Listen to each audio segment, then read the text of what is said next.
గాంధీ భవన్లో ఎంపీ చామల కిరణ్ కుమార్ రెడ్డి మాట్లాడుతున్నారు. లైవ్ చూద్దాం.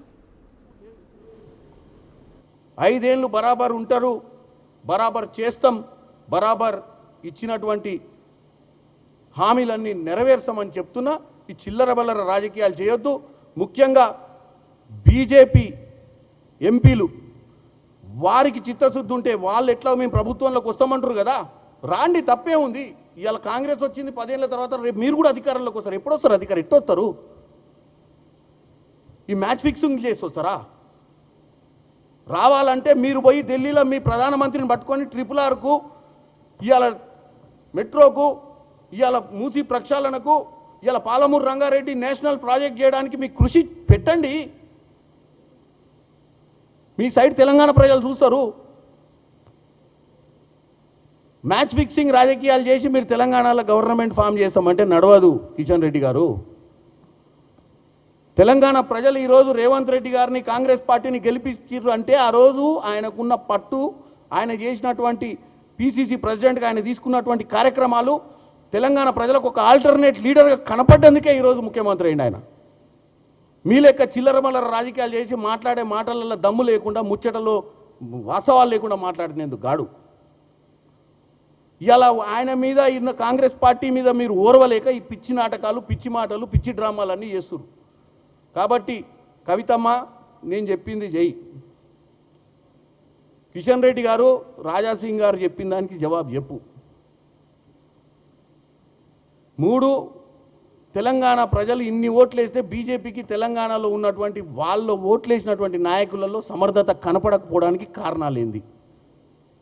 ఇవి ఈరోజు నేను అడిగే ప్రశ్నలు.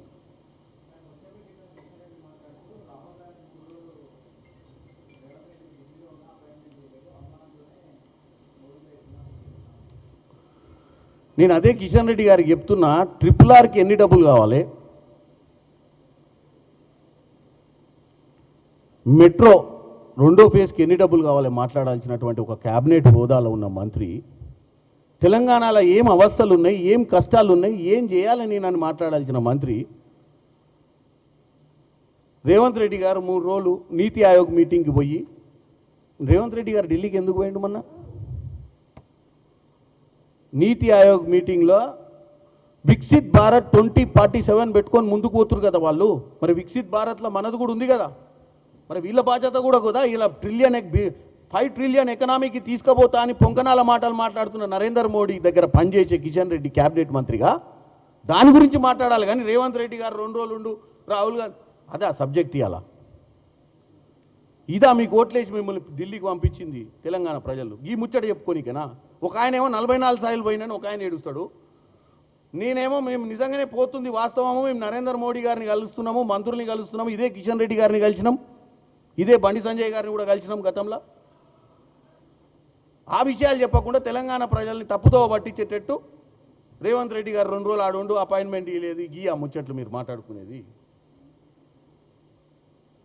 కాబట్టి కిషన్ రెడ్డి గారు, మీరు చెప్పాల్సిన విషయం చెప్పకుండా, చేయాల్సిన పనులు చేయకుండా, ఈ పిచ్చి మాటలు మాట్లాడకుండా, మీరు తెలంగాణ ప్రజలు మీకు ఇంత మంచి అవకాశం ఇచ్చినందుకు రేపు 2029లా మీకు నిజంగానే తెలంగాణలో అధికారం కోసం పాకులాడుతుర్రు, మ్యాచ్ ఫిక్సింగ్ చేయకుండా అని ఒక పట్టుదల మీకుంటే మీరే తెచ్చినట్టు మేము చెప్తాం. రండి, మీరు ఒక్కసారన్నా ఆడ ఢిల్లీలో పెట్టి నరేంద్ర మోడీ గారి దగ్గరికి మీ 8 మంది ఎంపీలు కలిసిపోయి కూర్చొని మాకు RRR కావాలని అడిగినటువంటి దాఖలాలు ఉన్నాయి. ఈ సంవత్సరంన్నర పాలనలో సంవత్సరం అయింది కదా గెలిచి. జూన్ 4వ తారీఖు నాడు మనం అందరం సంవత్సరం గెలిచి, ఈ సంవత్సరంలో మీ అందరు ఎంపీలు కలిసి ఏ రోజన్నా రాష్ట్ర విభజన హామీల మీద మాట్లాడిన దాఖలాలు ఉన్నాయా? కిషన్ రెడ్డి గారు, బండి సంజయ్ గారు, డీకే అరుణ గారు, ఈటెల రాజేందర్ గారు, కొండా విశ్వేశ్వరరెడ్డి గారు, రఘునందన్ రావు గారు, మీరు చెప్పండి. సో డెఫినెట్గా మీరు తెలంగాణ ప్రజల ముందు మీరు ఇట్లాంటి సమాధానాలు చెప్పకుండా డొంక తిరుగుడు తిరిగితే మ్యాచ్ ఫిక్సింగ్కి 100% అప్రూవల్ అవుతుంది.